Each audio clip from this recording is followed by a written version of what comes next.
All right, welcome back to, what are we now, episode 8 of the Uncrowned Podcast. We're starting to get some up there.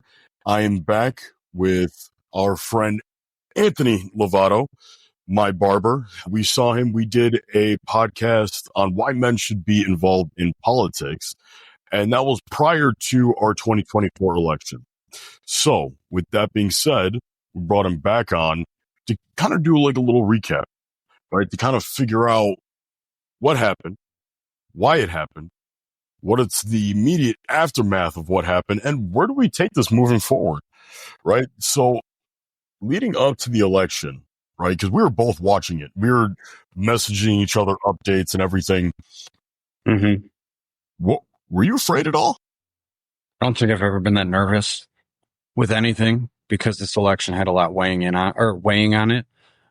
Obviously, I was nervous of, and I don't want to sound like a conspiracy theorist, but the cheat. I was nervous. It didn't have it too big to rig. As time went on, I felt a lot more comfortable, obviously, as things fell into place. But personally, I couldn't trust what the other side would do at any point in time. Right. What was the state that just stopped counting ballots? It started with, was it Maryland or Massachusetts? I think it was Massachusetts. No, it was Was it Massachusetts or Maine? Oh, maybe. All I know is there was a state on the East Coast that was like, yeah, we're just not going to count anymore. And that was still when it was like kind of neck and neck. They were going back and forth a little bit because of the swing states and stuff. And I was really nervous, dude. It was close a few times, but over the course of the night, it got to the point where it was like, there ain't no way. There's no physical way. And that goes to show, even if you looked at the map, right, where it showed a little bit more detail instead of just the overall general states, dude, we're a red country with a few blue cities. That's exactly it. It was far more than I thought it would be originally. I completely agree with you on that. I was more nervous early on with Pennsylvania, and then the issues with Georgia where there was a lot of bomb threats and whatnot. Did you hear about that? No, I didn't. What happened with that? Supposedly there was a bomb threat early on at one of the precincts, and then there were a few more that had to be evacuated because of bomb threats. And I just had flashbacks of 2020 where counting slowed. You know, in 2020 they had a leak, just certain weird things happening that I saw happening again with those, but they had attorneys on site that could kind of nip it in the butt before it got out of hand. Yeah, so I mean, after it was all said and done, what was the final count? It was 312 to 222. Yeah. So we won by a landslide. Yeah, and right. he also won the popular vote, and then we also won the House and the Senate. So for the next 2 years, we are unified, and we can get a lot of stuff done. Now, this makes a lot of people afraid. What are people so afraid of right now? Well, what you hear all over social media and all over mainstream media would be in regards to their rights. Some people feel that their rights are being taken away. I don't know personally what they're referring to, because the things that they're claiming are not going to be theirs anymore. Were never stated to be taken away in the beginning. Yeah, I'm really. What's up? Go ahead.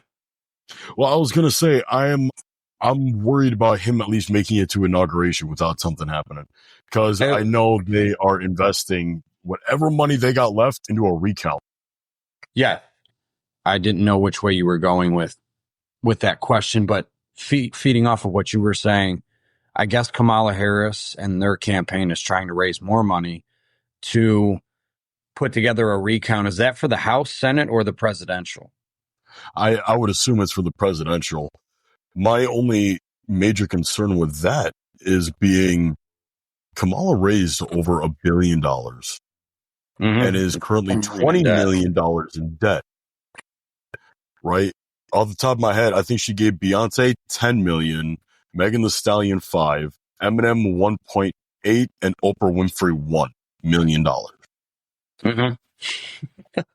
That's pretty pathetic, if you ask me. Dude, Think about it from a political standpoint. You're giving your rich friends millions of dollars. Okay, hear me out on this.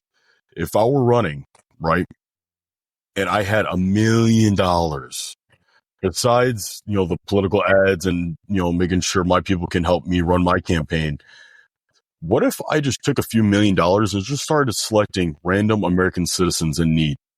Oh, you need a house? Boom. Oh, our government didn't do anything for the North Carolina people or Hawaii? Oh, guess what? Boom. There's more money. Like, just start making it rain, because I'm sorry, I'm not rich. As far as I know, you're not rich. No, far from. If I was handed a check for $1 million, you got my attention. Right. Absolutely. I think that backfired big time. And the fact that it was exposed who she gave money to and what amounts definitely puts a ding in her campaign. To end up $20 million in debt when you raised over $1 billion, that's a real bad look. And ultimately, it didn't work out for her. No, it really didn't. And people need to understand this too. If she raised that much money and blew through more of that, what do you think she was going to do with our country, with our taxpayers? We'd be taxed to the hill. We'd probably be well over 60 or 70%, and we'd be in some serious trouble. And my question is, out of that $1 billion, did any of that find its way back to their pockets? Oh, I can only imagine. That is so much money, right? They said they spent $50 million on just their labor costs, and Trump spent 10. Mm-hmm. So just even that difference right there. But let's take a step back and look, right? So we have the House, we have the Senate, we have the president's seat. Okay. Literally within 24 hours after the election, along with the next following day, so almost an immediate effect. He's not even in he's not even in the seat yet. Right. We have China that goes, hey, we want to have some good relations. We have Hamas backing off. We have Hezbollah apologizing. We have Russia being like, I'm open to a peace deal. Everyone in the world just took a step back and went, oh, we got to behave now. What do you think that tells you? Well, his stronghold on the world itself, people have a lot of respect for him. And I think the current administration that we have and other leaders around the world don't have the respect or the fear of what can be done. He's a businessman, and I look at this country as a large business. The guy knows how to run it, and he has gained the respect of people nationwide or worldwide. So it all makes sense. I didn't see it that quick or happening that quickly, but yeah, I think he's got everybody on notice. No, I didn't expect that either. And also, I am currently kicking myself in the butt because I didn't have the couple extra $1,000 to throw into the cryptocurrency and stock market, because those are currently blowing up right now. So while we're recording this and on live, right, I'm just going to pull up what I have just for my crypto right now. Let's see. What's today? The 13th. So the election. So this is almost one full week later. Bitcoin is at a record high and up $17,000. Wow. That is a 24% increase. What else do I got here? For shits and giggles, Dogecoin in 1 week is up 110%. The entire stock market went green. Yeah, it exploded. Can you explain, so I can understand, and obviously anybody listening, why such a big impact on cryptocurrency? Because Trump actually backed crypto, and you also have Elon Musk who backs crypto. It is decentralized currency. Trump wanted to make, or he wants to make, the United States the center for crypto. So anything involved with that is going to skyrocket. Elon Musk has been talking about making his X app. He's going to have a payment through that. So whatever coin he chooses to run through, and on the X app, he wants you to be able to pay your groceries, your gas, your bills, all that stuff. So that is going to skyrocket. Not to mention, there are a lot of coins that also follow market trends. So along with everything else doing good, it's just like any other stocks and stuff like that. Yes, they're a little more volatile, but they will follow market trends. So I know I sent you my stock portfolio of 11 stocks that I have picked out just from, reading articles, looking at his policies, looking at insider recommendations and stuff like that. Let me see if I can pull that up really quick so I can read that off for everyone. Just right here. Okay. So this is my Trump administration portfolio. All of these stocks that I have picked out coincide with his policies, the new economy, and new administration. So we have Northrop Grumman. I don't know how to Grumman. Bank of America. Valero. MicroStrategy. Palantir Technology. Palantir. Everyone pronounces these a little weird. Some of these have really weird names. Axon. Tesla. Trump Media and Technology. That's a big one. NVIDIA. Fidelity Wise Original. I think. Key tag is FBTC. The name gets cut off on my phone. These are all screenshots. Lockheed Martin.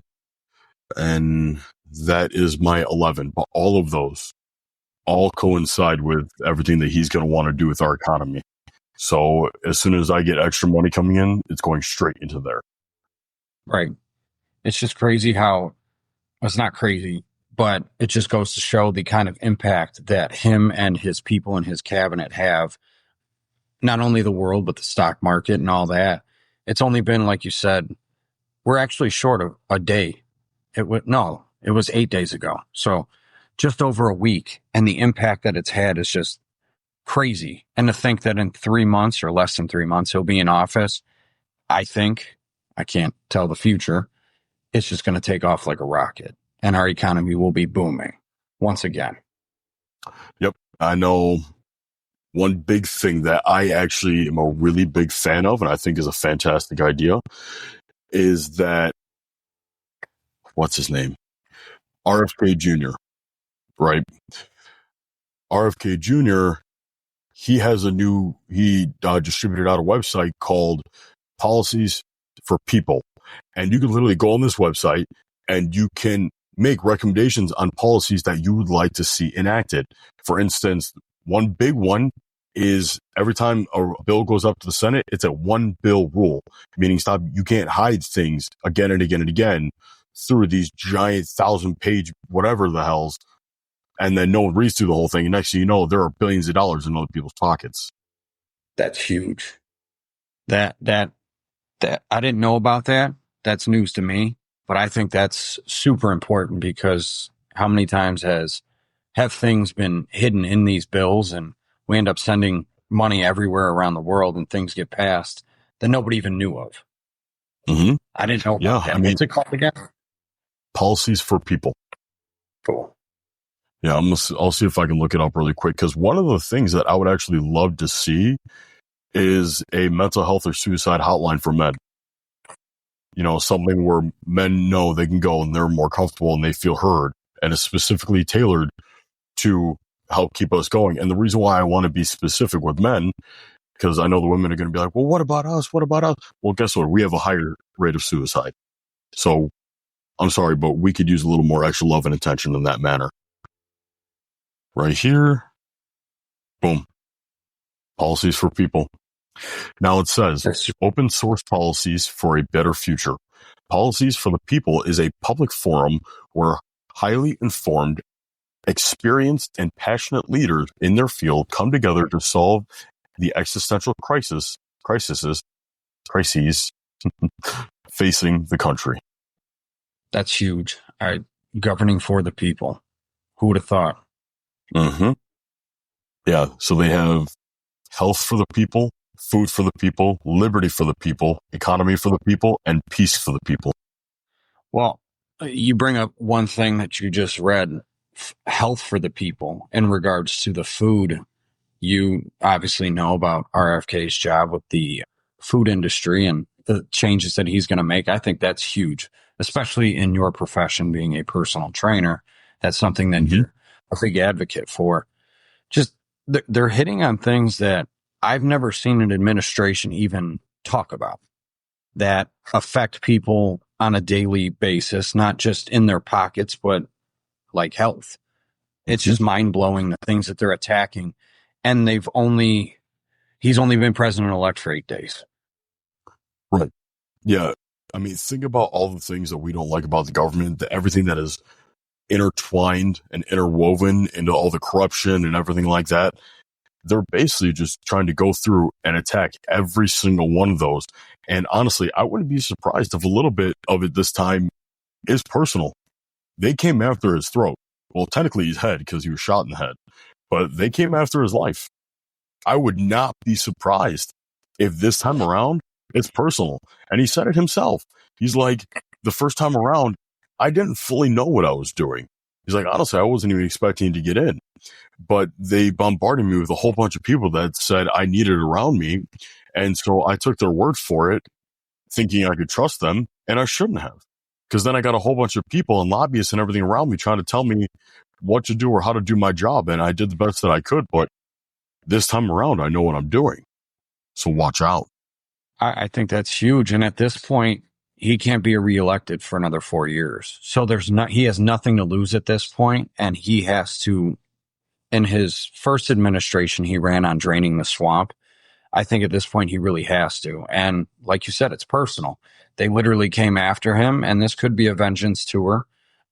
I would still like to see him, and I think he will, do the things that he ran on and accomplish the goals that he set out. But along the way, he needs to take out, not literally, but hold these people accountable for what they've done. Yeah, 100%. I just wish there was a faster or better way to do it, because we all know what's going on, but we need to prove without reasonable doubt. We need to have a trial and have this and have that. And it's like, it gives them too many options to weasel out of it, in my opinion. I agree.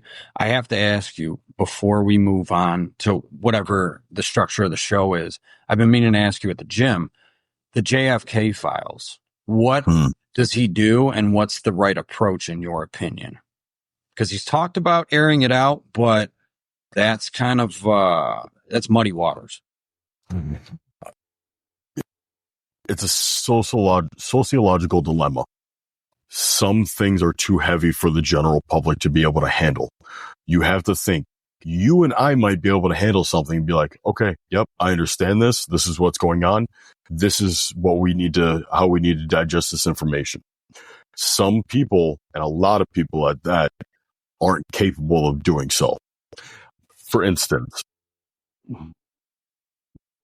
you get broken up with, but because everyone knows that you're prone to lose your shit, for lack of a better term, if anything is too confrontational or too emotional, whatever, they decide to have someone else do it for you, or it's over text, or it's from a distance and you don't get that full story, right? You take it a little bit better than if it's right in front of you and you get all the dirty, nasty details. How big that dude's thing was, how many times you finished, like, yes, sparing the mass public of the specific details of how messed up and corrupt and the higher strings being pulled that's going on in this country. Honestly, as much as I hate it, ignorance is bliss. I feel like he should make those documents as available as they need to be, meaning they shouldn't be easy to find. Yes, there should be the Freedom of Information Act, but I feel like it's one of those where you kind of need to know somebody. The information is now out there. It's not as hidden. but you need to kind of have some sort of a reason or know-how to acquire that level of information. Because I feel like it would cause too much mass hysteria and civil unrest to where it might be doing more harm than good at this point. Because he talked about the JFK files and the 9/11 files. And with that being said, think about it like this. Imagine the turmoil and chaos that would happen if all of a sudden they came out and fully admitted it, right? Hey, yeah, we were the ones that did 9/11. It was actually an inside job, and all your brothers and sisters and dads and fathers and husbands, whatever, they all went and died for something that didn't even really matter. Yeah, I'm going to let you sit on that. That's a lot to digest. I think you're right. Anybody that can critically think or has common sense, based off of what you just said, the fact that they've classified these documents and people don't know about it tells you something was corrupt. And that just reassures me, as well as I'm sure millions of Americans, that those 3-letter agencies in our government are not for the people. They're really corrupt. So I guess we don't need to know exact detail, but one could assume that what we're told is not completely the truth. And ultimately, if something does come out with JFK, I think Robert Kennedy and his family need to see those documents first, and at that point choose if they're going to expose anything. Do you see something like that coming out? I know that you said you got to know somebody to get that information. At some point, it's got to crack, right? No. Sometimes it is better to die with the lie. Okay. And yes, that may have been a quote from a movie that my wife and I had watched the other night. But it's called Focus. It was a really good movie. Yep. Yeah, I almost thought about watching it. You got to. It's good. But think about it like this. We're both conspiracy nuts or whatever. We like to, eat that stuff up and just play the what if game. Okay. Moon landing. Did it happen or didn't it? The more information, or the more that people talk about it and the more I think about it, I'm going to go with no. Okay. Yourself. What is the mass consensus? That it was all that it happened, right? Yeah. Okay. Even though everyone kind of knows, like, hey, we kind of figured it out. Like, we know the math ain't math, and when it comes to this. However, if you want to keep saying that the moon landing did happen and NASA's exactly what they tell us, whatever, they died with the lie. It's done. No one really talks about it anymore. The same thing has to happen because the turmoil and social uprising that it would bring would be too great for this country to handle, because those lies or theories are so interwoven into our culture. It would start to unravel the very fabric in which this country is founded on. I respect it's the same concept. Imagine if NASA came out and said, oh, yeah, we lied about the moon landing. By the way, we've actually never even been to space. Yeah. What would that, there are literal degrees on this stuff. What do you think that would do to our society? At this point, by not coming out with the truth and letting the conspiracy theories kind of mingle and whatever amongst themselves, if anything, now it's for the greater good, because we've already full sent it. I respect that. I get what you're saying, and I won't disagree. Now, I'm not taking over on topics of this show, but I do have to ask, and this is one last thing. The Diddy list and the Epstein list, do those fall in the same category if we can't handle it? Or do we just air it out? Celebrities. Those are just celebrities. They're not societal or government structures. They are not for the people, by the people. I'm sorry, but our tax dollars fund NASA. My tax dollars do not fund Diddy. I don't care. Comes out. You don't think that there's going to be some political figures on that list? I mean, I could probably speculate on a few, but I won't go there because I don't need that. Just because there are political figures on that list, those can be easily removed. They can be tried. It is so much easier to try a person rather than a fundamental organization, right? If we start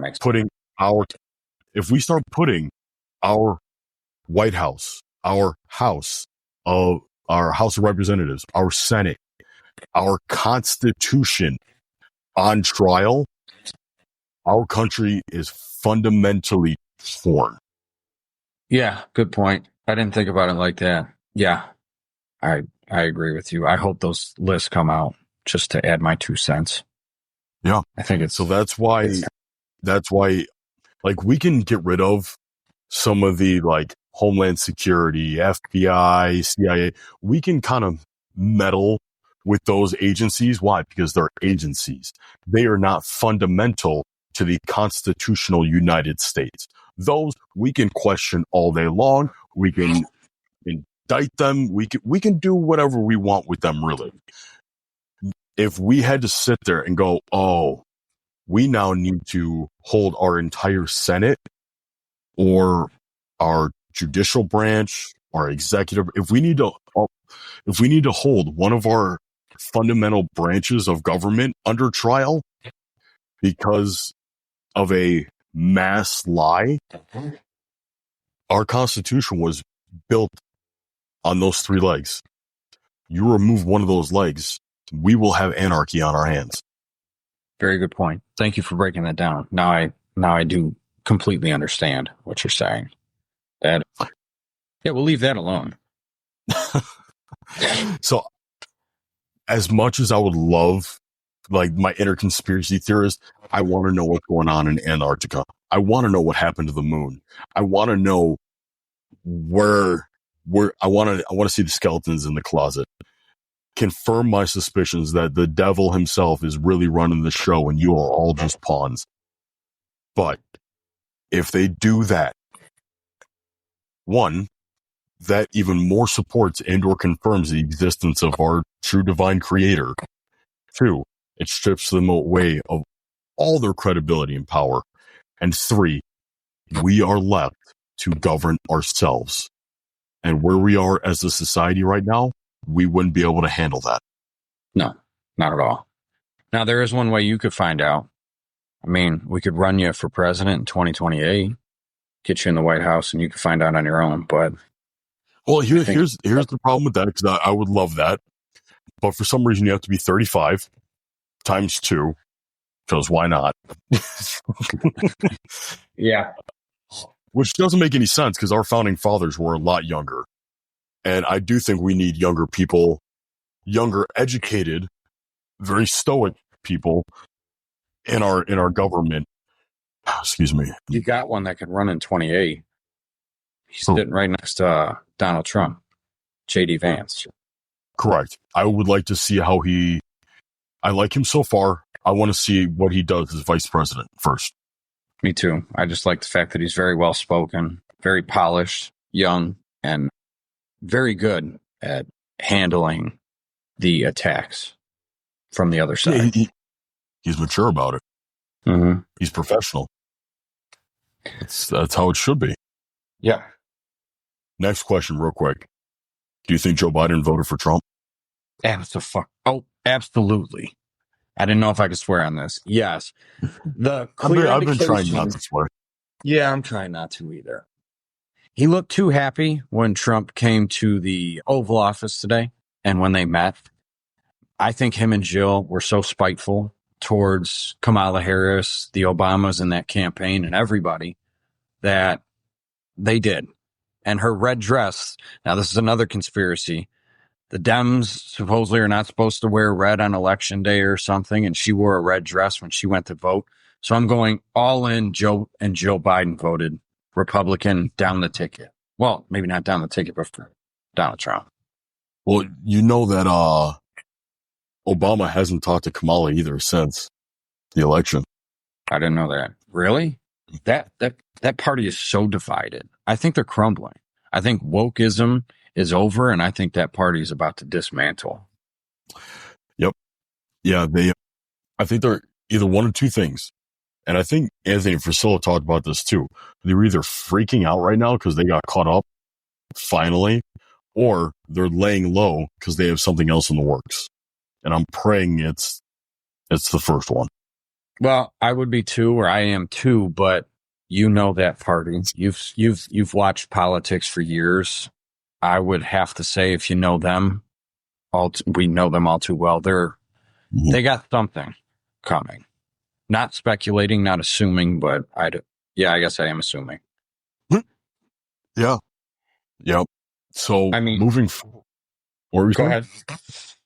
Well, I was going to say, moving forward, something that I would like everyone to kind of take heart in is take advantage of all these new opportunities. Stop with the, oh, woe is me, I'm going to have all my rights taken away. No, you're not. Just as I explained, the Constitution of the United States works off of 3 branches. So one can't have all the power. There are certain checks and balances. And also, if he was going to take away all your rights, he would have done it the first time. Secondly, as a society, no way in hell we're bringing slavery or segregation back. Well, actually, y'all segregated yourselves, so congratulations. But there are certain things that they no longer are even an option anymore. So for someone to wake up, there was one video where this chick was like, oh, I'm afraid to go to sleep because I'm going to wake up a slave. Says effing who? Well, yeah, nobody said that, first off. Secondly, if she went to sleep and woke up a slave, who's in the White House still? Trump hasn't taken over anything. He's got 2.5 months till then. So if she went to sleep and woke up a slave, she's got some big problems from her party that she voted for. It's absurd. I've never heard of any of this. That they're going to lose. It's ridiculous. And what they're so ignorant to is it was the Democrats that wanted to keep the slaves, not the Republicans. Who freed the slaves, Joe? Something with Lincoln Logs. Yeah. He was a Republican, I think. Republicans freed the slaves, if I'm correct.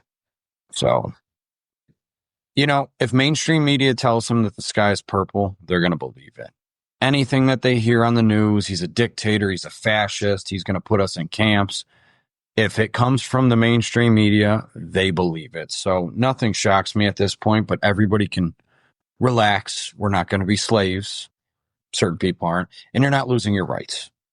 You're actually going to gain. Yeah, no. Slavery in the United States, at least, doesn't exist in the way that it used to. Think about that. Ultimately, I feel that every American's a slave to the government because we're just taxed to the hill. Think about it like this, though. It's not just about the taxes. Our food is chemically engineered to be addictive, so that way we don't have a choice but to buy more. I'm sorry, but that's a form of mental enslavement. You aren't able to make a cognizant decision on what you eat because your mind has been altered to think otherwise. You are enslaved to the food, which makes you sick, so you're enslaved to big pharma. Every aspect of our life, people have no idea the strings that are being pulled right before their eyes because they're too stupid or estrogen filled or dehormonalized or whatever to even freaking realize it. Absolutely true. That's a fact. So I think that's why this administration is going to have success. But people need to take advantage of it. That's the thing. That's what I'm worried about is that we've been so scared for the past 4 years of everything with freaking legs. You go outside, you melt. Shut up. I don't care. I'm speaking directly to the men when I say this. Take advantage of this new administration. Better health, better economy, do better for yourself. Get the better health right. Take care of yourself. Get your hormones checked. Get your damn testosterone back for crying out loud. Guess what? You're going to be able to afford to eat better. You're going to be able to afford to take care of yourself. Start bettering yourself to better your wealth. Surround yourself with better men so that way you can also better your family. Every single thing. I just did a podcast talking about the importance of the nuclear family. Everything is coming together as long as, in my opinion, the men need to step the fuck up and do what they need to do and take care of business, because I'm sorry, but it was our fault that we let this slide. We had become too weak and too soft, and good men stop bad men. And yes, we were oppressed and we were kind of pushed to be the bad men or lazy men or soft men or whatever. But right now, if we don't take advantage of this window of opportunity that we have, it will slip out of our hands again. So men got to be men again. That's what you're saying.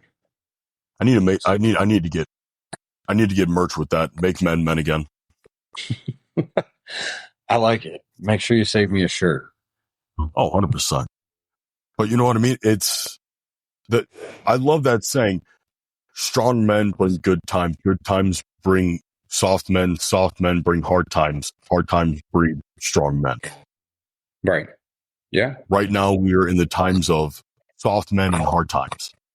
Correct. I mean, you're given an opportunity now. It's a fresh start. And at this point, we've been so deprived and so down. What do we have to lose? We got to just take our country back, take our lives back. So, and I'm sorry, you can't tell me you love your family if you don't take initiative and do that. No, I would agree 100% on that. Oh, I love my wife. Really? You're 300 pounds and you live in complete and utter gluttony, laziness, and self-indulgence, and you're telling me you love your family and other people? Yeah, you said it right. I mean, this is the opportunity. This is our opportunity to take our lives and our country back, and we'll see how the public responds. I mean, right now, a lot of them are losing their minds, but I'm hoping once they see things start to turn around and everything around us starting to look a lot better, we'll get our act together and we'll be back on track to making America great again. So I think this, though, too, which is really going to help, even if they don't want to get it together, right? Even if they're so oppressed in life, I think now we're coming to the point where we're not going to tolerate that victim mentality anymore. You're not using my pronouns. How dare you? Welcome to the world, sweetheart. I don't care. I don't care I don't have the energy to care anymore. Just live your life and leave me alone. I don't hate you. I don't wish bad upon you, but let's live in reality. I think we're finally to the point now where everyone is so tired of cancer culture and offending everyone and having to include everyone that we need to look at some things or some people or some situations and go, no, that's not okay. That's a little weird. Like, especially all this child grooming stuff. That's not normal. No, by no means. The stuff that they put in the schools, I think, like I said earlier, wokeism is dead, and America spoke on November 5th. I think that we've had enough. It's been thrown in our face for however many years, and we've had to, bite our tongue and respect others and their pronouns and all that stuff. And it's been thrown at us for so long. It's done. I don't think they could bring it back. I don't think the woke world is going to live on. It's over. I'm praying it doesn't, but nothing is guaranteed. Again, granted, we live for the next life and not for this life. So regardless of what happens, I'm saved under Jesus' name. Amen. And the best thing that we can do, especially as God-fearing men, is to live as that example. Show that even though because there are people that are genuinely afraid of guys like us. They think that we hate them and we're going to do this to them and all that. No. Leave our kids alone. Stop criticizing our family. And that's really about it. We only started to have an issue with everyone when they started bringing it into the kids and forcing it upon everyone else. Not realizing that, like, we're some of the nicest people in the world if you just leave us the hell alone. That's it. That's all we ask. I mean, I've had actual decent discussions with somebody, and I won't name names, who thinks the opposite of us. And we've actually come to a common ground on a few issues. But ultimately, my message to them was, as long as you stop bringing it into our schools and throwing it at kids and throwing it in our face, we don't have a problem with anybody. I don't care who likes who wants to marry who thinks they should have been a boy or a girl or any of that. When you start pushing it on kids and throwing it in our face, that's when the issue arises. But other than that, I couldn't care less. And I think I speak for most 100%. people. Self, Right. it's a non-issue till you make it an issue. Absolutely. Well, with everything being said, I feel like we covered a lot in 45 minutes. Do you have any closing thoughts or words for us? I just hope that with this new administration, we take advantage. I'm recapping that we take advantage of a fresh start and we, in the words of Donald Trump, make America great again. And I think we can do it. Amen, brother. Amen. Excuse me. All right, so I'm going to close this out here. Guys, thank you so much. Don't forget to like, share, and subscribe to the podcast. Again, every little bit goes a long way. You are appreciated. Gentlemen, as always, stay positive, stay motivated, and stay uncrowned.